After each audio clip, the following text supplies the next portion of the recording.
next week. There. Okay. Put something else there. Just because New Game Plus isn't going to come out till March. So you need to promote something else. I see. Yeah, that's well. Sony. That's Sony money. Yes, can come in somehow. What? Hey, we're live. Plus, I have the axe up there too. So right, yeah, it does the job. Does the job. Turns out. Yep. All right. Let's record then. Let's get this rolling.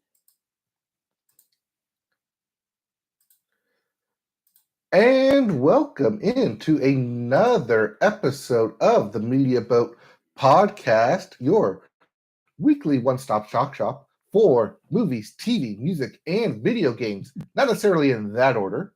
My name is Mike. His name is Matt. His name is Matt. Wow. Already off to a great start. My name is Matt. His name is Matt.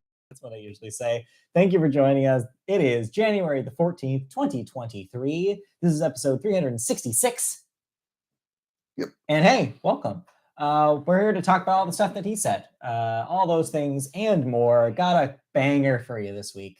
So let's get into it. And we'll start how we always start. We start with the music section. I will start the music section with the Billboard.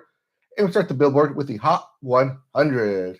And get rid of those Christmas songs because we're back to normal. Throw them in the trash. As normal as we can be, because at number 1, Anti-Hero by Taylor Swift. Finally coming back, so things are settling down. At number 2, Unholy by Sam Smith and Kim Petras. Coming in at 3, Kill Bill by SZA. At 4, I'm Good, Blue by David Guetta and BB Rexa. Yep. And rounding out your top 5, Rich Flex by Drake and 21 Savage. So yeah, you're confused and you're like, why is it November again? Yes, it is, because everything that was on the top 5 is now back in the top 5, all scrambled around. Except for Anti-Hero. So Taylor Swift, now this is her longest running number 1 hit. Mm-hmm. It passed Blank Space and is now her number 1. So congratulations to Taylor. Not that we need to ever say that, because her life is a living congratulations. Let's be real. If you're worried about the album chart, as for your Billboard 200, I'm always worried about it. At number 1 is SOS by SZA. Yeah. Going at 2 is Midnights by Taylor Swift. At 3, Heroes and Villains by Metro Boomin. Mm-hmm. At 4, Her Loss by Drake and 21 Savage. And rounding out your top 5, Verano Sin Ti by Bad Bunny. Is it summer again? What? Huh? Well, he's back. A note about Midnights here. I don't have it in the music news this week, but it is a nice little tidbit of information. Midnights is now the highest selling vinyl release of all time. Of all time? Not of all time. No, of recent past. I think in the last 10 years. It was apparently 1 in every. What was the stat I saw? 1 in every 8 vinyl purchases this year was Midnights or something like that. It sold extremely well. And also, by the way, just like the last 3 years, vinyl records sold more than CDs again. They're back. It's going to keep circling right around. Still the trendy thing. Also, they noted that I think 1 in 4, there's another weird stat, 1 in 4 people who bought it said that they do not own a record player. They bought it for someone else? Or to display, or just as a collector's item. Because, hey, those Swifties, they want Swift's content regardless of whether they can actually use it. Yes, they do. It's funny, too, because I saw this accompanied by a picture of someone trying to put, I think humorously, of course, not on purpose, a vinyl record into a car CD player, which was very funny to me. Anyways, so yeah, there you go. Taylor, setting records as always. And selling records. Exactly. But if you don't like any of those albums, we actually have new releases this week. All right. So coming up on Friday, we have La La Land by Guided by Voices. Not that La La Land, though. No, but that Guided by Voices, though, still cranking them out. Mercy by John Cale. Yeah. Not to be confused with Mercy the Band. Yeah, very different. Yes. Time's Arrow by Ladytron. Rush by Måneskin. There you go. No relation to Rush the band. The Power and the Glory by The Bad Ends. And lastly, Lobes by We Are Scientists. Are Not we? us. Yeah, no, I wish. But yes, Are the we band going to check out any of those this week? Are we going to commit to listening to any of these? Maybe not this. Maybe Måneskin. I was gonna say you're probably gonna want to check out Måneskin. Huh? Yeah. Okay. By the way, I did not have time to get to Margot Price this week. I will probably listen to it today. Okay. So yeah, maybe I'll talk about it next week. And maybe we'll have a write-up on the website. Maybe stay tuned. Yeah, we'll have to figure out. Again, we'll have to break out a schedule and see what we actually want to do for that. Yep. So, okay, cool. Let's move on. Let's move in to some music bits. The bits. The bits. And we start with John Fogerty finally acquiring the rights to his Creedence Clearwater Revival songs. Okay, so there's some background for this, but I'll be brief. If you know anything about CCR and John Fogerty, yes, you know that their songs are used a lot, especially with politicians. Politicians love Creedence Clearwater Revival. Mm-hmm. They'll use any of their songs anytime they want. Also, very popular songs in films or television shows that have to do with the Vietnam War. Yep, it's a Nam song. It's very the reason why it was so easy to do this was because the rights were not owned by John Fogerty or the members of CCR. Because of some lousy contract negotiations back in the 60s, they didn't have the power to basically determine how their songs were used. And this brought John Fogerty much, much stress over the years. Mm-hmm. Finally, after 50 years of fighting, he's finally gotten control of his own library.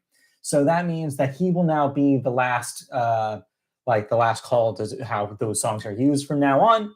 So you better produce a pretty penny for Mr. Fogerty here if you want to use it from now on, because I bet he'll be a lot more choosy than his label was.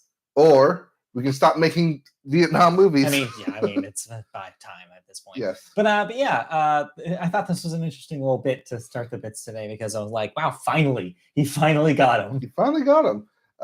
But his songs are like I said, Nam songs. Hey, but they're classics though, and they do evoke an era. And as long as they're used properly, I'm looking at you, Republicans. Then they that's fine with me. So this is good. The power's in the right hands. The power's in the hands that created it. That made those songs. So that's good. All right. In other music news, Dr. Dre is selling catalog assets to Universal Music and Shamrock Holdings in a $200 million plus deal. Yes, the latest in a string of, as we talked about in our wrap-up show, a year full of selling off of music catalogs. Mm-hmm. So Dr. Dre is just the most recent in that list. Congratulations, I guess.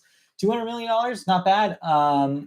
Shamrock Holdings, a name that's come up in these stories before, so it makes sense that this is where. Well, that and Hypnotic. Yep, those are the big two, I think. And I guess Dr. Dre got a payday. $200 million payday. Not bad. To add to his other $1 billion that he has. All that other money. That beats money. Yep. Anyway. But let's just to someone actually releasing music. Yeah. As U2. Yeah. Not you also, but the band. The band. U2 is set to release Songs of Surrender, a new album coming in March with 40 remakes of older songs. Yes, so they're taking a Taylor page from the Taylor Swift book here, not because they don't have access to their masters, but because they would like to reimagine and re-record some of their old classic songs. This has already started. You can listen to, I believe, their re-record of Pride in the Name of Love. I think that's out this week. Additionally, this is in timing to coincide with the release of Bono's new autobiography. So if you'd like to read Bono's take on the history of U2, you can do so while listening to the new songs. Or re-records of the old songs, I should say. So that'll be coming out later this year. Also coming out later this year, festivals. Yes. We got the festival lineups. Two big ones. We have both Coachella announced and Bonnaroo announced. Yeah, Coachella confirming our rumors that we talked about last week. Yep. So let's pull one up real quick here. Oh, you want to get a deep dive? Of course I do. All right. Well, we know our headliners are basically what was rumored. Yes. So you have Bad Bunny, and you have Blackpink, and you have Frank Ocean, with a special returning to the desert credit for Calvin Harris. Yes. So he takes the spot of Swedish House Mafia from last year until they had to become a headliner. Yep. We also have for Friday, day one. Yes, day one. Gorillas. Yep. Yes, those Gorillas. Burna Boy. Yep. The Chemical Brothers. Yeah, the Chemical Brothers. Okay. Blondie. Yes, that Blondie. Yes, that Blondie. Becky G. And top 5 favorite, Metro Boomin. Well, maybe not our favorite. Well, Billboard top 5 with heroes and villains. Any other names that pop out on the day one lineup here? Since we don't have really time to read all of these. No, but 2 other ones that pop out are Pusha T. Yeah. And recently Grammy nominated Wet Leg. Yeah, happy to see Wet Leg here. It makes sense. This is a move that makes sense for them, especially after a big 2022. Also, day one, I just want to shout out Magdalena Bay, one of my favorites from 2021, getting a shout out here. Hell yes, is what I have to say to that. And then very buried, but still on the billboard, still on the card. Yes. One very handsome Idris Elba. Yeah, so Idris Elba here. I guess it's a DJ set, if I had to guess. But congratulations, the man just keeps showing up in unexpected places. Oh, they had Kiefer Sutherland on here a couple years ago. Right. But that's also because he was doing like a bluesgrass banjo act. Right, yeah, he was. This is hopefully not that. Yes. But interesting nonetheless. Yeah, so that's day one. Yes. Moving to day two. Day two, headlined by Blackpink. Yep. We also have Rosalia, Eric Pride's DJ. Yeah, Eric Pride's a name I hadn't heard in years. Yes. Again, where's Mark? Where's Mark? The Kid Leroy. Yeah. Charlie XCX. Hell yes. And I think that's all that I... Well, a couple notes about this first line here. So Boy Genius, this means that Phoebe Bridgers is back, not doing a solo, but instead in her band. This is accompanied by Lucy Dacus and Julian Baker. This is actually interesting because they have not announced new music. So this means that, hey, we're probably going to get a Boy Genius record this year. And I am super psyched about it because that first one was great. Also, a note here, Labyrinth is here, which makes sense. Labyrinth had a big breakout year because they are responsible for about most of the score of the Zendaya show, Euphoria. Yeah, they're the Euphoria band. So Labyrinth being here makes a lot of sense. Okay. So any other names that pop out for day two? Chromeo. That's the only other one that pops out. Makes sense. Another kind of trendy thing right now. One that popped out to me was The Breeders, which is really funny. So classic 90s Kim Deal band, The Breeders, is back together, I guess. Going to, I saw them actually, FYF 2012. So I checked that off. But yes, it's really cool to see The Breeders here. Also, Ethel Cain, after a big year. American Teenager was one of Barack Obama's favorite songs. So also it's cool to see Snail Mail here on the Coachella, back on the Coachella stage. Big deal for her as well. So, and Horse Girl, one of my favorites, gets the last line treatment for day two. Horse Girl? Yeah, Horse Girl. I love Horse Girl. All right, anyway, so that's day two. Yep. Then we get to day three with headliner Frank Ocean. Yeah. And I want to say co-headliner Bjork. Yeah, her name is pretty large here. Yeah. Yes, that Bjork. That Bjork. We also have a Boogie. Yes, that's a Boogie with the hoodie, in case you were wondering, credited just as a boogie. I don't know if this means he's officially shortening his name or just for the sake of the poster they shortened the it for Boogie him. with the hoodie. Otherwise, he'd take a full line himself. Boogie with the hoodie. Fisher and Chris Lake. Yeah. And Jai Paul. Also Porter Robinson, another DJ name we haven't seen in a hot second. Lotto is a name I haven't seen in a while too. Yeah, Lotto. Otherwise, on this list, Wise Blood and Alex G. Interesting to see them here. Not exactly the Coachella friendly names to me, but sure, why not? No Name here. It means that maybe No Name's coming back this year, which would be exciting. What else? I also think it's kind of funny that they have both Gorillas and Glorilla in the same card. Very, very different. Also, Willow here after a big TikTok couple of years here. And also just for where was it? Just for the namesake, too many DJs. Yeah, a lot of DJs on day three. I guess if you want that. No, the name. Oh, too many DJs. I didn't even know that. I missed that one. Yes. Also, good to see indie rock band Mama down here in the second to last line here in day 3. I really liked their record last year, so cool to see them play such a big stage. So yeah, that's day 3, and then like we said, Calvin Harris gets that weird returning to the desert credit. I don't know when he'll pop up, so we'll just have to see. So that's Coachella.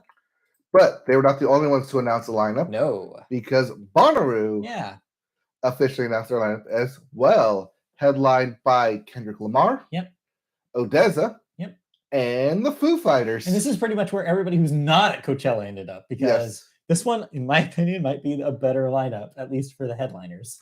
Well, they do the DJ Thursday set with Zed's Dead, right, and Liquid Stranger getting the book. A reunited Diarrhea Planet. Interesting to see here. But let's see here. For Friday, we have Baby King.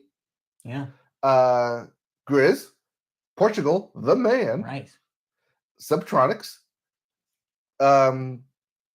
Oscar award-winning 3-6 Mafia. Yeah, this is interesting timing considering one of their members just passed away. Yeah. Kind of sad for that one. AFI? Yes. AFI and Fleet Foxes. Yeah, who's not at this thing? Rina Sawayama, after a really strong record this year. Alex G's at this thing too. Yep. Pulling double duty.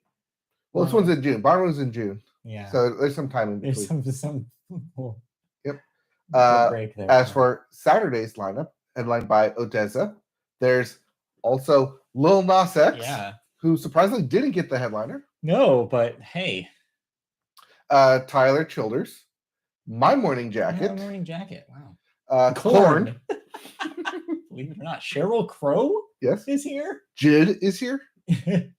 Jenny Lewis doing a solo set. Yep. Sophie Tucker doing both Coachella and Bonnaroo. Yeah, I guess so.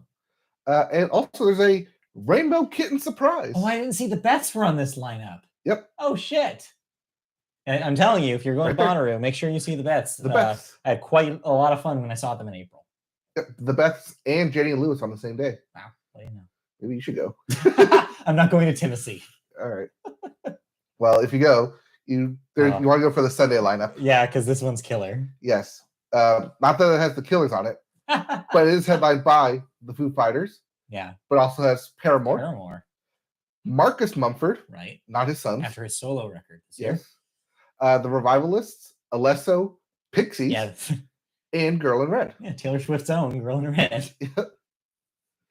There's also Hippocampus. Yeah, which we just like saying. Yes, well, not to be confused with your very own Hippocampus. Franz Ferdinand. That's Franz Ferdinand. Yeah. Yep. That's pretty much it. Oh, and Paris Jackson. Yeah. Yes, that in Paris case you're Jackson. curious. So that's Bonnaroo, roughly. Weird. Yeah. I mean, you can't technically go to both. Coachella is in April. Bonnaroo is in June. Tickets for those are on sale. Yeah, if you want to blow $2,000, go ahead and go to both. Yeah, well, you do you. Plus flights. Yeah, plus some of them $3,000. Yes, that's just for the tickets themselves. Oh boy, yeah, no. Count me out. I do not want to spend that kind of money. But hey, maybe you do. Congratulations. Hey, festivals, they're coming back. Yeah, they're back. Yep, they're back. They're here to stay. What else do we got going on? And lastly, in music news, someone was having a bad day because they forgot about Dre. Okay. We do often talk about politics. Well, when they clash. Yes, but specifically when artists are like, absolutely, you cannot use our music. I mean, kind of hinted at this with the CCR stuff. Yes. But this week. Yes, this week, Twitter removed Marjorie Taylor Greene's video, which had the audio of Still DRE. Yeah. After Dr. Dre's lawyer sent a cease and desist letter this week. I read some of this letter. It's great. It's great because you can tell that Dre had his say in how it was written. And obviously he didn't want to be associated with somebody like Marjorie Taylor Greene, which if you're not familiar, oh boy, don't Google her. And so this makes sense. Like Dre wants control of how his songs are used. Mm-hmm. She should have known better. Like, come on. Well, now his music's going to Universal Music, so We'll see if it pops up. But yeah, no, definitely don't mess around with Dre. He's too powerful. Yes. Anyways, anything else in music? I think that's the bits. I didn't see a whole lot of other things going on. I didn't see anything else. Nope. So let's roll right into some video games. Yeah, like I said, we'll have maybe more thoughts next week. But for now, let's roll it on. Yep. And we start video games with new releases. Yes. And we have Persona 3 Portable. Yep. Which is coming to the PS4, Xbox One, Xbox Series X, Switch, and PC. Everything. This is the remake of the Persona 3. Yes. Which was, I think, before the PSP. This was previously a PSP exclusive. They basically re-release of Persona 3. Mm-hmm. Also, Persona 4 Golden. Both are coming to all of those platforms we mentioned. Also important to note, if you're a Game Pass person on PC or Xbox, this comes with your subscription. So if you've been waiting to play the Persona games, the classic Persona games 3 and 4, and you never did because you weren't a PlayStation person, this is your this is finally your opportunity. Also coming out to everything, A Space for the Unbound. Yeah, I don't know what this is. Don't know either. Well, it's a space there. But your two big releases, or I guess wider releases if you're not into the Persona games. Sure. Fire Emblem Engage for the Switch. Yes, new Fire Emblem game. What I understand about this one is better, more streamlined strategy gameplay. It seems like it plays really well, but less dating game-esque meta stuff between your characters. So if you're looking for a Three Houses kind of vibe from this, you're going to be disappointed. Okay. It seems like they excised a lot of the social stuff, and it's more of a linear story. But the battles and the gameplay is actually really enhanced this time. So your mileage may vary, is what I'll say. All right. And also Monster Hunter Rise, finally getting out of the Switch and into everything else. Yes, there was already a Switch and PC versions of this. This will now be on every other console. I don't know if they're doing that big of a graphical upgrade here because, again, it wasn't a game made for Switch. So if you're expecting it for it to look as good as Monster Hunter World, probably not, is what I'll say. So let that be your heads up. Otherwise, more Monster Hunter. Yep. So let's get some video game news, and we get some personal trouble with High on Life creator Justin Roiland. You may more likely know him from Rick and Morty, of course. Yes. But he's in some hot water this week.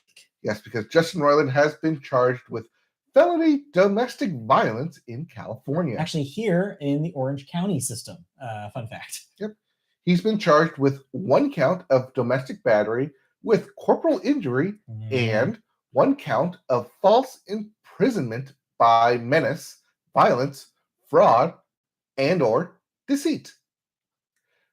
The charges are in connection with a 2020 incident involving a woman Roiland was dating at the time. Roiland was reportedly arrested and released on a $50,000 bond in August of 2020 and arraigned in October of 2020. Having pled not guilty to the charges at the time, he appeared in court this past Thursday for a pretrial hearing. A trial date has not been set yet, so we'll look forward to that in the coming days. A statement from Roiland's attorney said, quote, "We look forward to clearing Justin's name and helping him move forward as swiftly as possible." Close quote. All right, so a little bit to unpack here is, yes, it's still alleged. There's no proof of wrongdoing here. That being said, after this news came out, you did see a lot of corroboration happening with just general ideas about Justin Roiland's character. A lot of people coming out with stories, evidence of direct messages that they had conversations with him in, where it just paints him to be kind of a weird dude.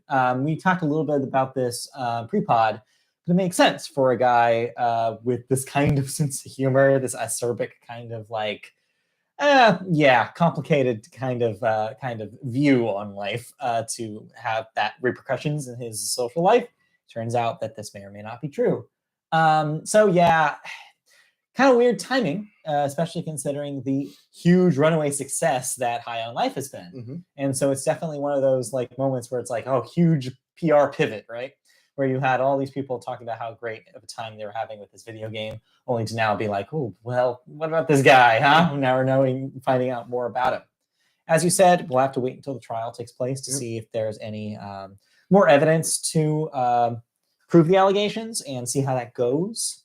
But yeah, now it just definitely makes all the recent success he's had and the ongoing success for years he's had, of course, with Rick and Morty. It really brings that stuff into perspective. Yep. The reason it's coming out now is because of the backup from COVID cases. Yeah. They're finally getting around to them. But we also kind of knew Justin Roiland may not have been like the perfect boy, considering the company he keeps. Looking at you, Dan Harmon. Yeah, it's rough because I feel like we did this once already with Dan Harmon, and I think it's tricky whenever you have to. It's really hard not to armchair psychoanalyze creators of things, but I think you could. There's a version of this where you could be like looking at stuff he's made and being like, this guy has some issues, doesn't he? And when a story's come out like this, you're like, yeah, maybe he does. But again, this is all alleged. We're not here to, say anything definitively about this man's character and what he has or hasn't done. All we can say is what everybody else is doing right now, which is wonder and maybe reconsider the view we have on him and his creations. It's all we can do until we know more. But I don't know. It's a weird one, and we'll see what happens. I mean, it is weird considering, like you said, the success he's had with Rick and Morty, with High on Life, seems to be on a roll. But just like we saw with James Gunn, yes, sometimes the past can come back to bite you. The James Gunn stuff, though, is different. Let's not compare the two. We're not comparing James Gunn was just an edgelord on Twitter for a hot second. Who wasn't in the early aughts, 2008 or whatever when that was. I mean, it was the style at the time. It's just that if you continue that style into, say, as recent as 2015, you might want to reconsider how you go about your life. And I don't know if Justin Roiland has ever had that come to Jesus moment, to use the term. And this might be the thing that bites him in the butt and maybe is a little speed bump in his career. I'll be interested to see if there's anybody who comes to his defense, because so far it's been crickets, which makes you really wonder, because I haven't heard a single person like a Dan Harmon come up in his defense since this stuff broke, which makes me think, is there anybody that's on Roiland's side here?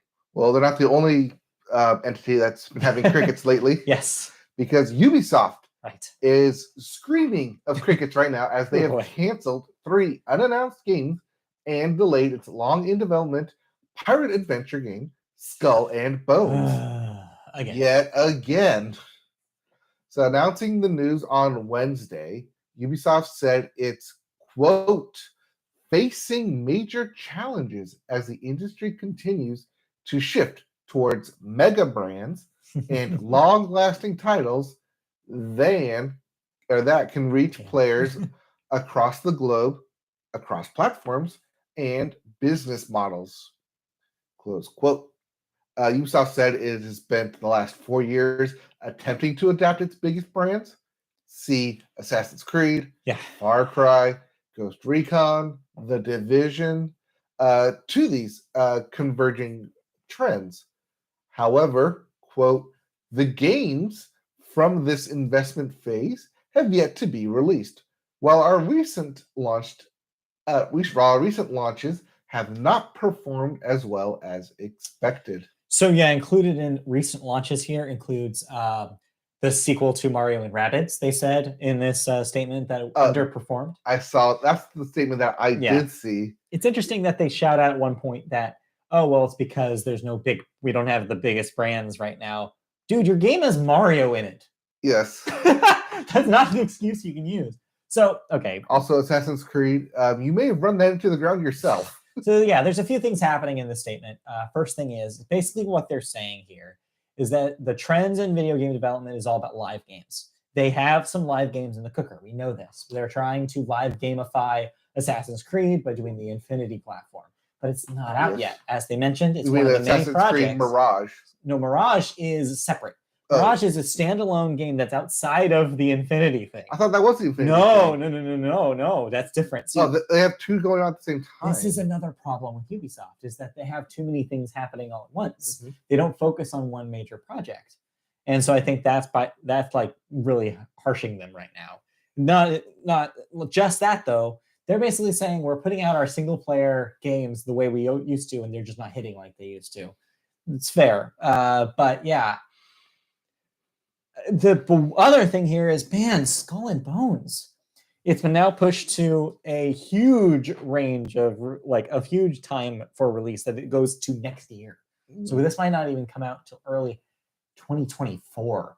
This game has been delayed since it was announced in 2014. So you might be talking about a 10-year cycle. Because consider, Skull and Bones was the game that was supposed to be a spinoff of the naval combat in Assassin's Creed Black Flag, which is an ancient game at this point. Yeah. Since then, we've had Sea of Thieves come out. So what I will say is, yes, of course, my heart goes out to the people actually making these games, because it sucks to basically put your years of work into a game that still keeps getting pushed and pushed and pushed and pushed. I get it. But Ubisoft is really dropping the ball. It seems like their focus is wrong. Their priorities are wrong. And they got to figure out something, because, yeah, they're or there might be again, fending off potential buyers again if it doesn't work out for them. I'd say that if they don't get the ball rolling quickly, you might have another story about corporate massive takeover of Ubisoft, that's been threatened in the last. Well, they've been fending off corporate massive takeover. Right. They were for a long time. For Vendy stuff, Vendy comes to mind, and they were able to dodge that. But yeah, I don't know how much they have left, because they gotta have some big hit soon. But yeah, again, it's hard to make video games these days, and hopefully they'll figure it out. Go back to basics. Don't hit AAAs. I don't know, but that's what they're saying, is the basic hasn't worked. Yes. And so, yeah, we'll see what they do. Let's see if any of these live strategies click. Wasn't The Division supposed to be a live game? So it is and it isn't. The Division is caught in this weird, Borderlands kind of zone where it's not quite that much of a live game. The first one was much of it, because you team up online. So like Borderlands, it was a co-op loot game. It was never a live game in the way that Destiny is. Oh, that's the Division. That's the difference between Borderlands and Destiny, right? Yeah. Whereas Borderlands is co-op, but it's a story. Mm-hmm. And Destiny is co-op, but also there's a bunch of live stuff happening on top of it. You can run into random people and stuff like that. So yeah, that's the difference. They want a Fortnite, is basically what they're saying here. They want that level of thing, and they just don't have it yet. Who doesn't want Fortnite with the $1 billion running daily? Yep. I mean, that's the thing. All video games want to be that now. Yep. So we'll see if they can make it work. All right. In the meantime, have you been playing anything new? More Fortnite. That's pretty much it. You've been playing more Pokemon? Yep, I've been playing some more Pokemon, some more God of War. We've actually been streaming on Twitch. If you want to see our streams, I tried to set it up so it puts it on YouTube, but I don't think it worked yet. But where you can see our archives is twitch.tv/MediaBoat. Go there, and you can see us when we go live. Ignore the schedule. We need to purge some of the old stuff that's in there, but we do have a plan about streaming more often going forward. So we'll hopefully have a schedule going up soon. Yep. We're looking at 2 days a week. Yeah. I'll do one day. You'll do a day. At least. And we'll sprinkle recurring games in with some new games as they get released that we're interested in playing. So we'll check some stuff out with you, the fans. But enough about video games. Yes. Let's move over into television. And we always start the television section with the Sports Corner. Big day in sports. If you're a football fan, the wild card games in the NFL playoffs are today, as well as more playoff games to come. Yes, they are today, tomorrow, and a Monday night game. Yes. Interesting about these playoffs, all Florida teams have made it. Hey, big year for Florida. Who knew? Yep. They all play this weekend, so they all will definitely not play this, or definitely not win this weekend. So we'll see what happens there. We'll see. So. But yeah, not since 1999 have all the Florida teams made it to the playoffs. I mean, everybody was just waiting on the Dolphins to be good again, right? Yeah. Well, ever since Tampa got good with Brady. Right. So we'll see. But in the meantime, NFL action happening. NFL action also happening with the worst team because the Chicago Bears have earned the number 1 overall pick for next season. It's funny that they have the number 1 overall pick because the head coach of the Texans won the last game of the season, thus ensuring that the Texans didn't get the number 1 overall pick. So it was close. And the coach for the Texans at the time, former Bears head coach Lovie Smith. Yeah, I knew you were going to say that name. I recognize that name. So there you go. So, yes. The Bears edge out. Chicago barely. Bears, number 1 fan, helps get them the number 1 overall pick. What do you know? Meanwhile, in the NHL, in hockey world, the Boston Bruins and the Miami Hurricanes are the only teams left with less than 10 losses. So they are doing stellar in comparison to the rest of the league here. Yep. Everyone else has at least 10 losses. Well, technically they have 4 overtime losses, but yeah. So all but one of those are within regulation for the Bruins. Yeah. And I think the Hurricanes play today, so they may hit their 10 losses today. But yeah, the Boston Bruins are at 5 losses on the season. Dang. They're the team to beat. Yeah, they're the team to beat for sure. Another team to watch is the Seattle Kraken. The brand new team this season is on a 7-game win streak. They were the new team last year. Sorry, I'm a year behind. Yes. Sorry, the relatively new. Yes. Compared to the rest of everybody. In their second season, they're already on a 7-game win streak. Hey, you know what? We saw a similar thing happen with the Vegas Golden Knights in their first season. Yeah, that was their first season, though, so, where they made to the finals. Yeah, they got that luck. So, let's see if the Kraken continue their streak going forward and continue to be released. Yep. Meanwhile, in the NBA, at the top of the Western Conference, we have the Nuggets and the Grizzlies. Yep. Each standing at 29 wins. And then in the Eastern Conference, the Celtics are at the top with 31 wins, followed by the Nets and the Bucks and the Cavaliers with 27 wins. Hey, all right. So competitive basketball happening here. Yep, and Celtics are on a 5-game win streak, so I expect that to continue. But Grizzlies are on an 8-game win streak. Ooh. Meanwhile, the Rockets are on a 9-game losing streak, straight to the bottom. Yikes! Sorry, sorry, Rockets. All right.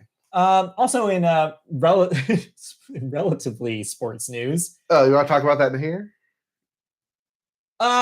We should mention it. Okay. So we still don't have a definitive answer from last week, the conversation that we had about the WWE. There was still no official word on whether or not there is a purchase happening of the WWE from the Saudi Arabian government. Yes. It seemed like it was likely to happen. There's still some rumors going back and forth about it still being a possibility, but there's also still a possibility out there for other media entities to want to buy. I saw somebody out there even throw Disney's name into the hat. Everyone throws that name into the hat. Yeah. I think that, because it's based in Florida. Yeah. But there's also floating around that WWE was going to end up purchasing AEW. Yeah. Which would be wild. Yeah. And I hope that doesn't happen. So yeah, we'll have the official news when we get there, but I just wanted to update you that there's no official news quite yet. Right. Just that Vince McMahon is back. It seems like he's back no matter what, but whether or not that is to lead to a sale seems to be up in the air. Mm-hmm. Also in sports news, sports adjacent news, baseball is back. Baseball, new season? New season of baseball started last week. You can tune in by going to the baseball website. The tacos are bad again. I hate to break it to everybody. The tacos are the worst in the league again, just like season 1. So stay tuned. How baseball works is a every other week schedule. So there was games this week. There won't be games next week or this coming week, and then there will be games again next week. So yeah, it's a week on, week siesta schedule. Yep. Although voting does happen during the siesta, so stay tuned. There might be important votes to make during the off time. Anyway, so yeah, baseball. But let's move on. Yes. No other sports news. There's some baseball stuff going on in the background. Yeah. But we'll cover all the changes when we get to spring training in March. Yeah. We will have spring training games at the end of February. I believe our Cactus League starts on the 25th. Yep. So looking forward to that. Well, that's when pitchers and catchers No. That's when it starts. Pitcher catchers report is the 25th. in 2 weeks. That's 2 weeks earlier. prior. Yeah. Yes. So yeah, soon is what I'm saying. Yes. About a little over a month away from baseball. So anyway, But moving on outside of sports and into television news, the Golden Globes were back this week, televised this year, as opposed to last year where they were not. People attended, people got drunk. Oh boy, did they. But your big winners included House of the Dragon and Abbott Elementary winning their respective Best Television Series at Golden Globes, almost said Emmys. While The White Lotus won Best Limited Series, just like at the Emmys. Best Drama Performance went to Kevin Costner for Yellowstone, Zendaya for Euphoria, Evan Peters for the Dahmer series, and Amanda Seyfried from The Dropout. Best comedic performances went to Quinta Brunson for Abbott Elementary. Winning yet again. Jeremy Allen from The Bear. Yes. Jennifer Coolidge for The White Lotus. Yet again. Julia Garner for Ozark. And Tyler James Williams for Abbott Elementary. So, yeah, a lot of good familiar names if you watch the Emmys from last year. Yes, except for Ozark, somehow keeping its way into the comedic and musical category. Yeah, I don't get that, but it doesn't seem like a very funny show, but I guess I could be wrong. Of course, that wasn't the winners weren't the only things happening at the Golden Globes. Do you want to talk a little bit about the show outside of the award winners? You mean like how Eddie Murphy was basically, I don't know, he was fine. I'm sorry. No, you're right. He made a really weird callback to the Will Smith slap. Yeah. Yeah. It was like, yeah, the success is easy. Like, pay your taxes, keep out of everyone's way, and keep Will Smith's wife out your damn mouth. Yeah. So the vibe of this thing was super weird. Yes. Directing was all over the place. Right. There's so many weird cuts everywhere, and I want to say like first time people behind the scenes, but yeah, there are people running around. A lot of people didn't know what they were doing. Where's the tech rehearsal on this? Oh yeah, there was none. And you can tell that everybody was still a little awkward that they were even at a Golden Globes. Yes. Pretty much all the speeches that I saw in the brief period that I said referenced at least once the fact that the Golden Globes is a weird, messed up thing now. Yes. And so I was like, wow, okay. So everybody, it's not like they just forgot. I don't know what they expected, that everybody was just going to do the Golden Globes like it was regular, not thinking that everybody was going to come in being like, it's weird that we're here, right? Because it was weird that they were there. Yes. So those were the Golden Globe winners for television. We might talk more about movies later. Yes. But for now, let's move on to our second story in television. And it's a crossover. Yeah. Do you like country? I do. Do you like reality shows? I do. Well, I got something to sell you on. Country singer-songwriters Jimmy Allen, Mickey Guyton, and Orville Peck. That's a group of three that I actually really like. Have joined the new Apple TV Plus music competition series, My Kind of Country, as scouts and judges to search the globe to find talented artists and break the next big country star. The series is set to premiere globally on March 24th. The artists each handpick a roster of up-and-coming artists, The Voice style, and invite them to the home of country music in Nashville, Tennessee, to showcase their sound. The competition winner will receive a grand prize from Apple Music, which will include support and exposure on their platform. Executive producers Reese Witherspoon and Casey Musgraves are also set to appear in the series. Oh man, I'm sold. And that is what's going to get me to watch. I am sold. Everybody on board for this thing sounds great. I'm excited. They really seem to have tooled it to us for some reason. Yes, especially in our household here. Yes. Big fans of Jimmy Allen. Yep. Big fans of Orville Peck. Yep. And Mickey Guyton. She's great. Yeah. And big fans of both Reese Witherspoon and Casey Musgraves. So, needless to say, come March, we will be checking this out. Yes. I don't think this will appear on our top end of the year list. We'll see.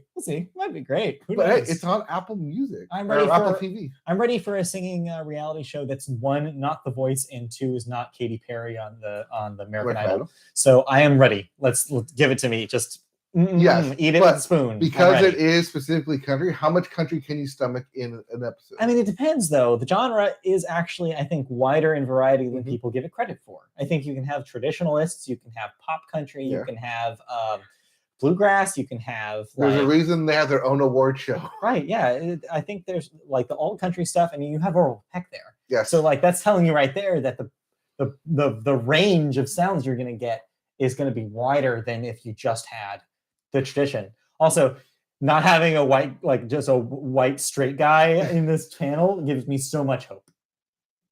There's not a single one. You don't count Orville Peck? No, he's gay. Oh, yeah. I don't want to break this to you, but I'm sorry. Apparently, I saw him in concert. I forgot. You didn't. I'm sorry, but how can you? Never mind. It baffles me how you. We'll talk to the doctor later. Orville Peck and not know that man is gay. We'll talk to the doctor about Orville Peck later. Okay. Yes, anyway, their stories. So there we go. So yeah, looking forward to that. Yeah, that is my kind of country, or Apple, my king of country, which is what you have named it. Oh, sorry, Keened, my Keened. Anyways, yeah, very cool. So that's in March. Yep, as March, specifically on Apple TV Plus. Yes. So we'll see actually how many eyes are on it. Yeah, but at least it has the connection with Apple Music to help push it. Speaking of which, this is an opportunity to mention something. If you are a Windows 11 user, I'm being very specific here, and have been waiting for a PC-based solution to listen to Apple Music that's not the old rusty iTunes app, I've got good news. They finally have confirmed that an Apple Music app proper is coming to the service, and there's a preview build right now on the Microsoft Store. Oh. I'm going to try downloading that today when I get home and see. It will support the lossless music, which iTunes previously did not. So I will definitely give that a shot and report back. This is good news because that means I can finally delete that memory hogging Android emulator from my computer. I'm very excited. You're out of here, BlueStacks. I don't need you anymore. All right, let's move on. All right, let's give some thoughts then, shall we? Yes, we watched some television. Yeah, watched a little television about everywhere. Yeah. So this past week we've had a new season of Showtime original series, Your Honor. Do you have Showtime? I now have Showtime. Wait, how? Somebody was talking to me about Your Honor because it stars Bryan Cranston. Sure. And he was like, "You need to watch Your Honor." And you were like, "Who the hell has Showtime?" And he was, "I have Showtime. Here's my login." Yes. Got it. Okay. Not specifically in those words for anyone who is listening or for who may come after us. Sure, yeah, no one attack us. Yes. We're not sharing passwords. No one should do that. No. I just they just happened to use it on my computer. Yeah, they saved it and you were able to use it. Yes. Mm-hmm. So I have access to Showtime. Okay.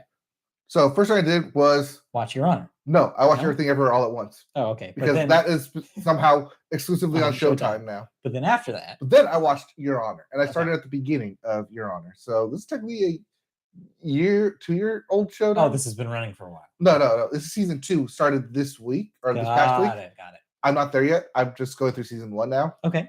So Bryan Cranston is a judge. And his son hits a kid. Uh-oh. And kills a kid. Damn. On a motorcycle. Damn. That kid is the son of the local mob boss, more or less, like the quote unquote most influential and powerful man in the city. Okay. So, because Bryan Cranston is a judge and doesn't want to see his one and only son go to jail, especially after he lost his wife a year earlier, is basically doing everything he can to prevent his son from going to jail. And that's what the show's about. Judge basically knowing the laws and how to influence them to his own will to combat a more or less crime lord in the city.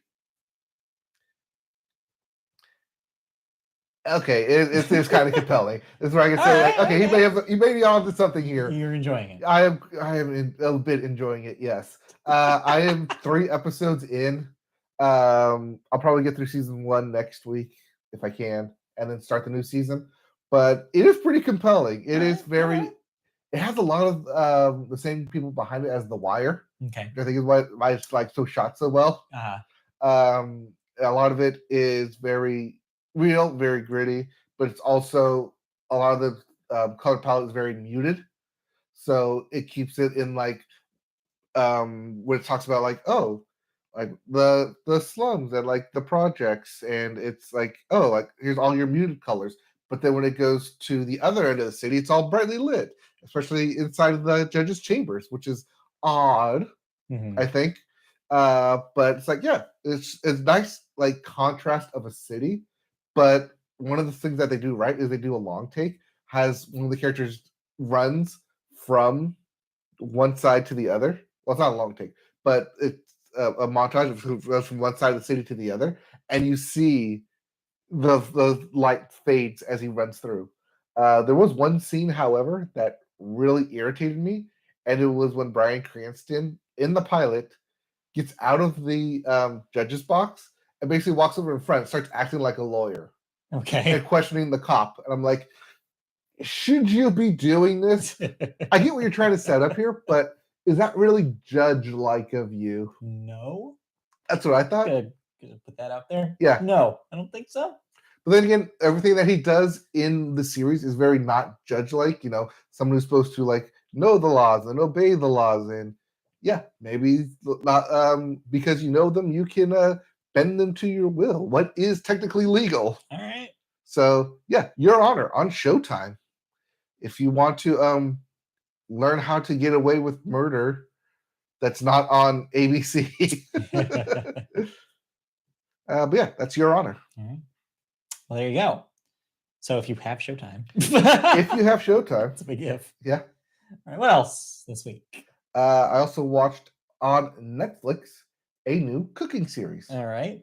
It is a combination of Big Brother. Basically, no, it's not a combination. It's just Big Brother with the food. Oh, I've heard about this. They all live in the same quarters. Yes. So separate from what you think of with like Hell's Kitchen, where they all live in the same quarters and cook. They all cook for each other. Okay. So the premise is that in order to be a good chef, you have to be a good chef amongst your peers. Uh-huh. So you cook your food and your peers judge it. There are blind tastings.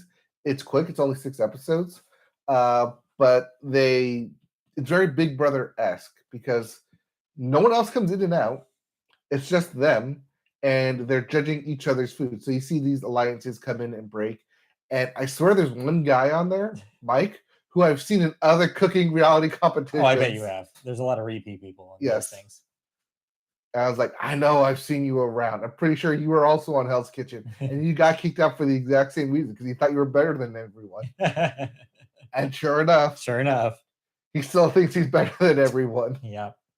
But yeah, pressure cooker because it's pretty much they have it done within a week, but they're all Big Brother style cooking and competing with each other within a closed quarter system. Interesting.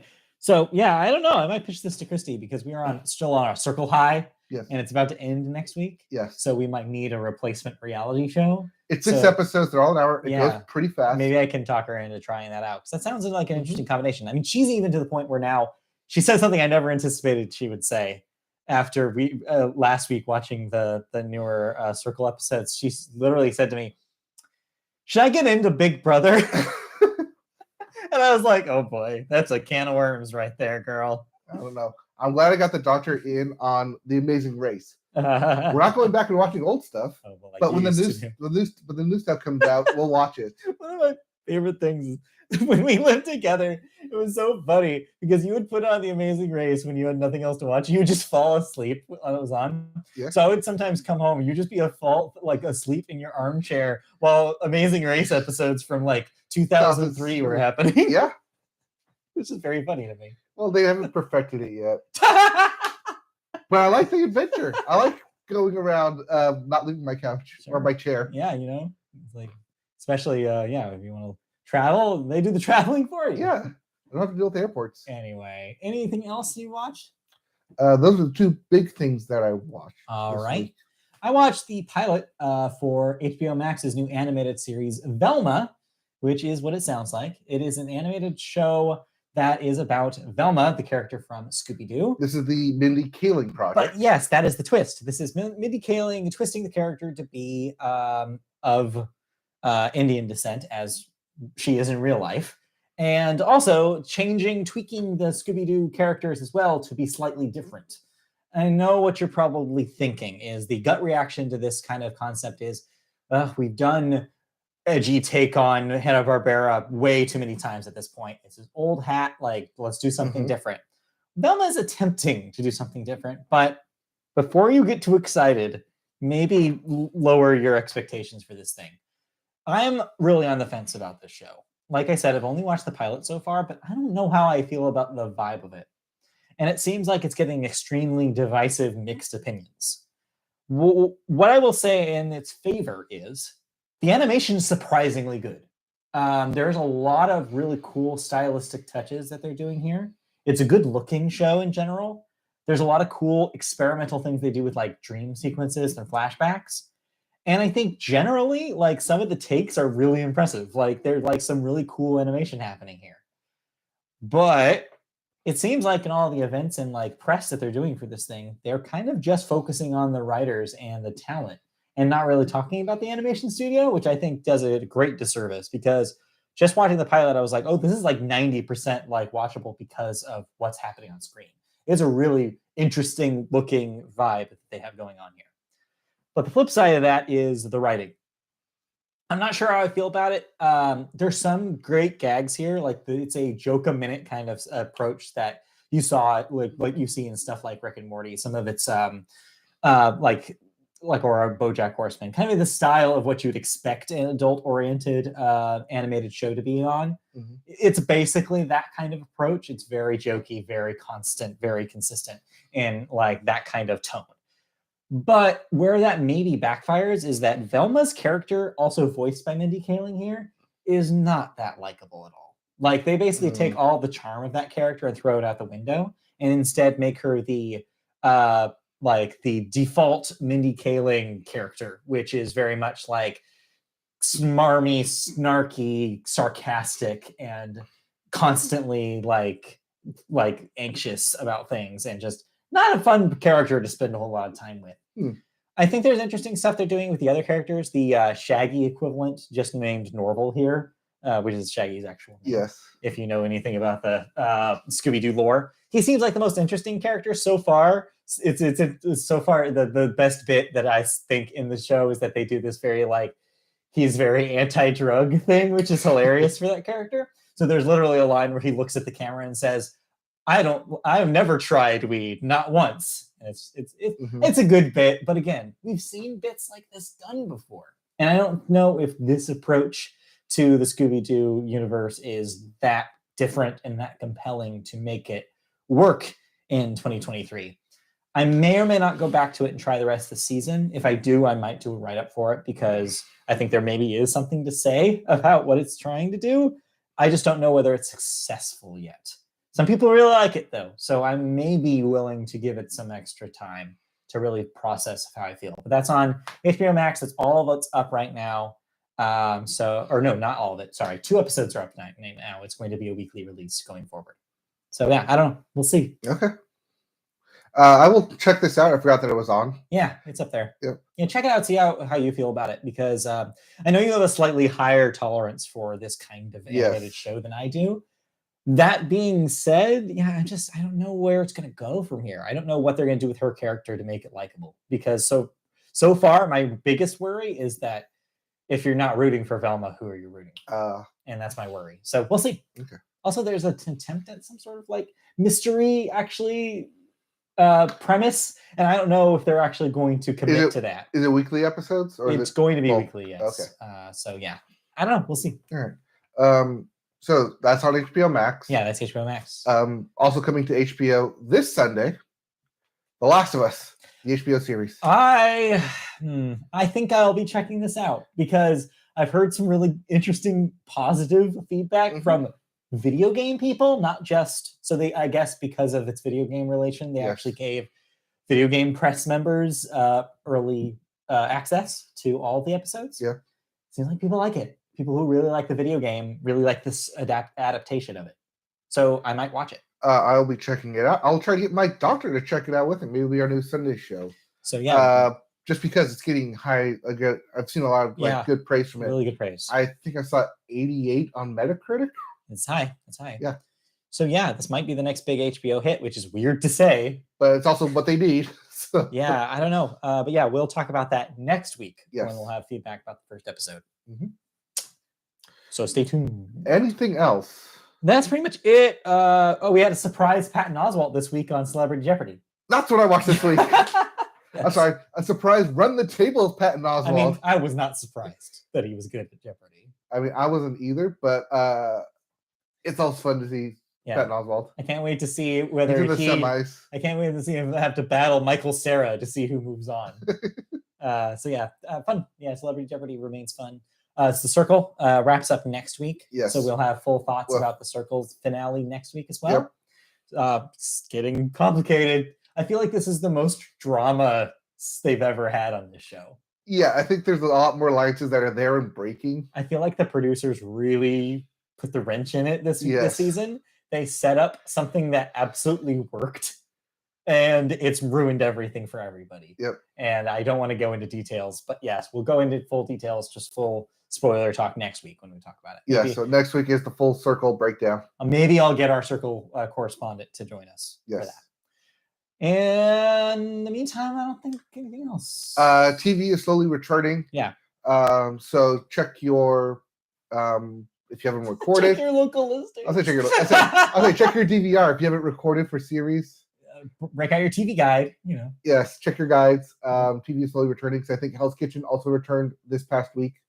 So competitions are coming back. Regular TV is starting to get in full swing, especially as we have the Super Bowl coming up soon, and the Grammys. Yes, very soon. So stay tuned. In the meantime, here's some stuff that is and isn't coming back. Cancellations and renewals. What am I no longer watching? Wow, this one was brutal. You're no longer watching Inside Job.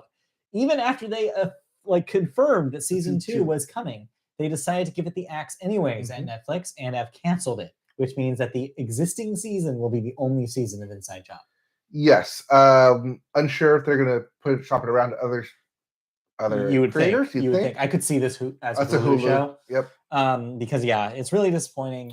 It's a true Inside Job. They make so many jokes about Netflix. I did not care so much about Inside Job when I watched season 1, but the first half of season 1. Yeah, it's still unfortunate that it ends before they could actually, finish it. Yes, it is weird that they split season 1 up into 2 separate bulks. Netflix always handles their animated stuff like this, and it's never worked for me. It seems dumb, but whatever. So RIP Inside Job. Peacock is bringing back Pitch Perfect: Bumper in Berlin, which I thought was a movie.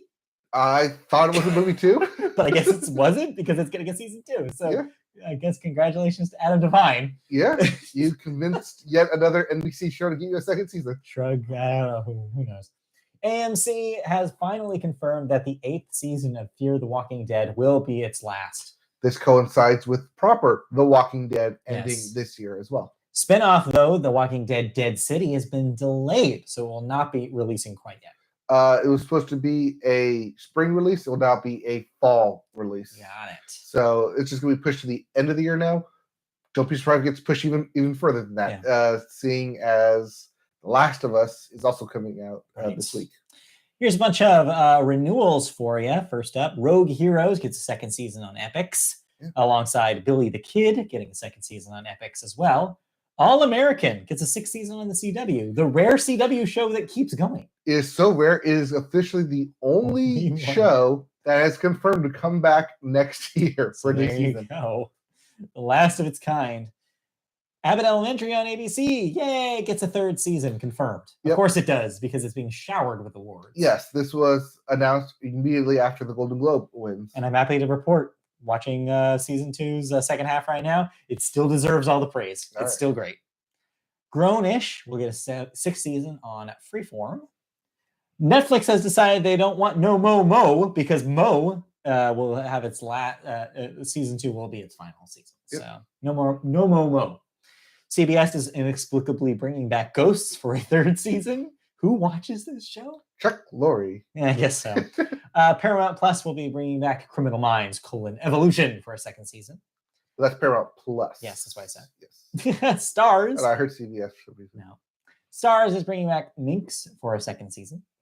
NBC has delayed the premiere of Found. Yes, that was supposed to be the post Super Bowl. Aha. But now it's going to be fall proper.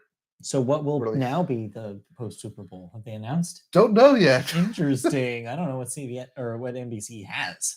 I'm not sure. To do there? I don't know. They need a Super Bowl lead-in. Yeah, I don't know. Who knows? Next up. Wait, do they get the Super Bowl this year? That what you just said implies that. I thought they did. If it's them, they do. I don't know, actually. Okay. Who knows? We'll find out, I guess, at some point. Yeah, Google that while I finish these up. Next up, Mayans MC will get its final season in its 5th season on FX, so that will end soon. Dead End: Paranormal Park canceled after 1 season on Netflix. I never watched this, but I saw some interesting things about it. So there you go. And then Snowpiercer canceled after 3 seasons on TNT, even though its 4th season was completed and shot. Yes. So yeah, disappointing. I'm sure if you're a fan of that show, you won't be able to see season 4 unless they figure out a place to put it. Since it's a TNT show, who knows where that would end up? I mean, it is a TNT show. There's HBO Max, maybe? Maybe. Because it's a Warner thing? Maybe. I don't think so. I don't know. We'll see. Well, you continue to Google. What I will move into now is some deaths. We have 3 unfortunate deaths here.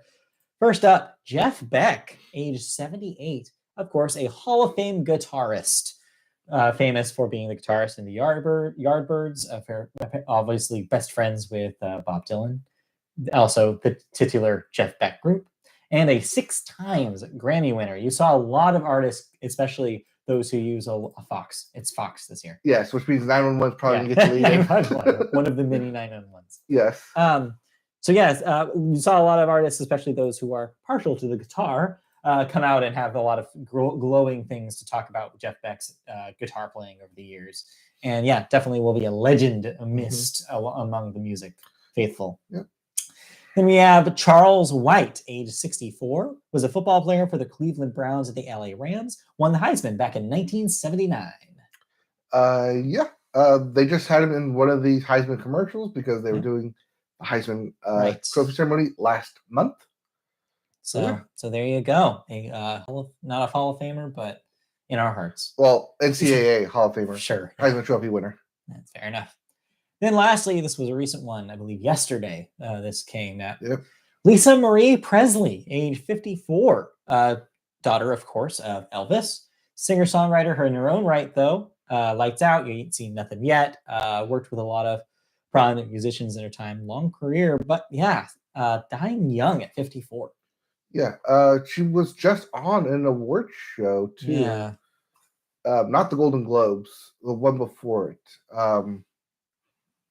I think she was at the Gotham Awards. It was in December. I don't remember. Regardless, yeah, this was a sad one to see. I don't think a lot of people saw this coming. But yeah, you also had a lot of people come out and talk about kind of her legacy yesterday, talking about the impact she made. So yeah, definitely a rough one. Yes, at one point married to Nick Cage. Yeah, for a brief amount there. All right, let's move on though into the movie section, our final section of the day, and we always start with the weekend box office. Don't want to surprise anybody. Don't, rise from your seats. But number 1 is still Avatar: The Way of the Water with $45.8 million this week. That's going up again, I believe, from last week. No, that's down. Slightly down. That's down by $10 million from last week. Not that big of a drop-off, though, considering. No. And that's a 517 domestic. What is this? It's 8th week now? Yeah, not bad for an 8th week. Yeah. It's just chilling. Number 1 there. Coming in number 2, though, no slouch itself, was Intrigan with a $30 million debut. Congratulations to the twerking robot lady. Number 3, Puss in Boots: The Last Wish. Another $13 million. That's at $88 million. Anything to say about Puss in Boots? I was going to say, I think that's on Peacock soon. Yes, it will be. Yes. So yeah, you might have a chance to watch it at home. I might do that because it seems like they're doing some interesting things with the animation there. Yeah. Number 4, A Man Called Otto, premiered to a measly $4.2 million. Well, it got the wider release because it made the window for last year. Right. And then number 5, rounding out your top 5, Black Panther: Wakanda Forever, sticking around with $3.5 million. That's at $445 million domestic total. Yep. So it will not quite get to 500. No, think it'll get to 450 either. No. But then again, Avatar just completely blew past it. Yeah, it didn't matter because Avatar was automatically your biggest movie of 2022. Yep. Let's move on to this week's new releases. Just the One, I believe. It's missing. Yes, this is the quote-unquote sequel to Searching. Oh, right. The John Cho in front of a webcam that movie. Thing. This is the pseudo sequel to it. Someone else is now missing. Yes. I wonder what anybody will search for them. Yes. We'll see. You will see next week. We'll see how well Plane does, as it has not hit the top 5 yet. No, but they are bombarding me with ads to see Plane. All right, let's move on to our first news story in movies this week. This one. Yeah. First news story in movies this week is, of course, the Golden Globe winners. They happen to TV and they happen to movies. The Fabelmans and Banshees of Inisherin won their respective Best Motion Picture categories because, again, Golden Globes divides them into comedy and drama. And Banshees of Inisherin is somehow a comedy. Musical. Oh, sorry, musical comedy. Yes. While Guillermo del Toro's Pinocchio won Best Animated Picture. That was one of the awards I actually did see. Yes. So I got to see him receive that and say his line, of course, about animation being for everybody and not for kids, which was good to hear from Guillermo. Steven Spielberg won Best Director, and Martin McDonagh won Best Screenplay, as predicted. Yes, both for The Fabelmans, director, and Banshees of Inisherin. Yep. Acting awards went to Cate Blanchett for Tar, Austin Butler for Elvis, Michelle Yeoh for Everything Everywhere All at Once, Colin Farrell for The Banshees of Inisherin, Angela Bassett for Black Panther, and Ke Huy Quan for Everything Everywhere All at Once. Also, the internet was happy because RRR won for Best Original Song. So something for everybody at the Golden Globes. Yeah, the song Not To. Yes, no relation. No relation. Won, for Best Original Song, beating out Lady Gaga. Yeah. Her song. And Taylor Swift. Yep. Because technically Caroline, so for the the motion picture part of the Golden Globes, for the supporting actor, it's supporting actor and actress for any motion picture. Only 2 for Angela Bassett for Black Panther and Ke Huy Quan for Everything Ever All at Once. So not bad. Again, the Golden Globes, they're complicated right now, another thing I will say, in no way does this represent what your favorites going into the Oscar season will be.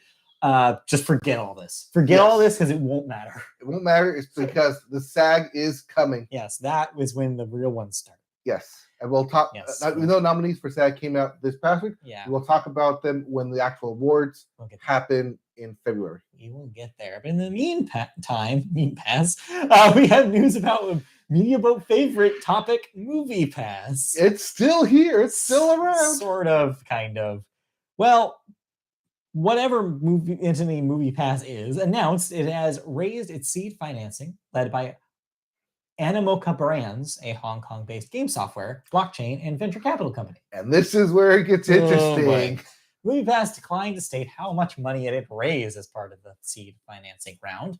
MoviePass co-founder with the great name, Stacy Spikes, who brought back the company in late 2021, says Stacy misled me there. No, it is.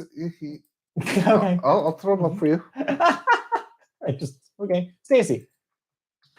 Stacy says that they plan to do another round of financing at the end of 2023. There's Stacy right there. Yep. Where was I? At the end of 2023 or 2024. By that point, he expects the theatrical box office will have rebounded from the pandemic. At this point, movie theaters are still struggling to fill seats post-COVID, and studios have released fewer films. MoviePass said it plans to use the new funding to accelerate the beta relaunch of its movie theater subscription service and to develop and implement the company's Web3 strategy, which includes virtual reality cinema experiences and using technology to drive traffic to theaters. Spike said Animoca Brands believes there is overlap between movie customers and fans of the metaverse and blockchain. All right, they lost me. Yep. I don't care anymore. I knew they would. I don't care anymore. when you start using that stuff like that, literally only investors and companies care about. Yes. You've lost most of the people. I don't know what the hell they're doing with MoviePass anymore. Well, virtual reality cinema. So it doesn't mean anything. What does that mean? It Watching means, a movie in your Meta Quest, like your what that means? Put your meta character in the movie. No. Watch it through your phone on the screen. No, thank you. I don't want that. No, I don't want this. We don't want this. I don't want any of that. Only MoviePass can do it. So you're watching it through your phone. Yeah, but I don't want to do any of those things, so I don't need MoviePass, I guess. Or you get there early and you play the AR VR games from Maria Menounos. I can do that without a VR headset. Thank you. No, this is just a walking corpse of a company with no idea what they're doing, trying to glom onto anything that will give them venture capital money. Yes, is what this sounds like. And what better way than to say meaningless terms like Web3 and metaverse, and hopefully somebody gives you money to do it. Yep, that's what's happening here. I don't believe a single thing that Mr. Stacy Spikes is saying. We'll see. MoviePass is still in limited release, not in any of the big major markets, but as we talked about last week, right, there are a lot of big movies supposed to come out for 2023. So we'll see if MoviePass can get you in, if they even exist anymore. Yes. All right. That's it for movie news. Did we watch any movies this week? I did not. No, I got nothing either. Yeah. Slow release time right now. I did watch The Menu because it was on HBO Max. Okay, that's a last year movie. Technically, yes, it's a last year movie. I got the concept they were trying to execute for. Yeah. I just don't think they executed it well. Fair. Especially when your entire premise relies on these specific people coming to this specific dinner at this specific island, where everyone, including the people preparing the meals, knows they will be executed at the end of the meal. Oh no. So the staff knows, the head chef knows, but he brings these diners, basically what's supposed to be not invitation only, but it's like on a reservation list. But these specific people got a reservation for this specific date because at some point, all these specific people have wronged this person, the head chef, at some point or another. And you're supposed to figure out how they're all connected. But at the end, he just straight up kills everyone. So I'm not sure how impactful the message is.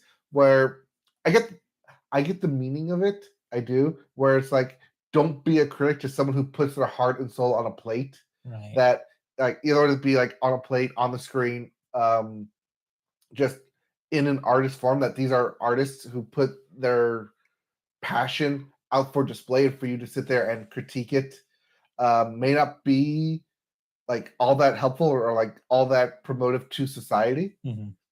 But at the same time, if you're just going to end up killing them at the end, what are you trying to say back to them? Because they can't learn from it. They're dead. Yeah, weird. Yeah. Very weird. Very weird. I get what they were going for. I understand it. But I just think the ending execution was a bit flawed. Fair enough. And there's my critique on The Menu. Please don't come kill me. So that's HBO Max, right? That's yeah, it's on HBO Max now. All right, so check that out if you want. Yep. Otherwise, no new movies. So we'll report back when we watch something. Yeah. I was really hoping that The Menu would be something a little bit more mystique or more mysterious. Sure. Especially because the trailers kind of hinted it at a dangerous, most dangerous game kind of situation. Not quite. It's just revengeful chef is vengeful. Well, so much for that then. All right. Well, anyway, I didn't watch anything, so we can safely end the movie section and safely end this week's edition of the Media Boat Podcast. Yes. That will do it. Thank you for joining us. We will have more and more and more stuff to talk about next week. And if you want to catch that live as we record it, you can go to our YouTube channel, search Media Boat Podcast, and find our channel there. Subscribe, click the bells for notification if you want to see us live. We typically go live on Saturday mornings, so tune in there. Saturday morning, West Coast time. Yes, West Coast time. And if you want to see an archive of our videos, you can also see that there.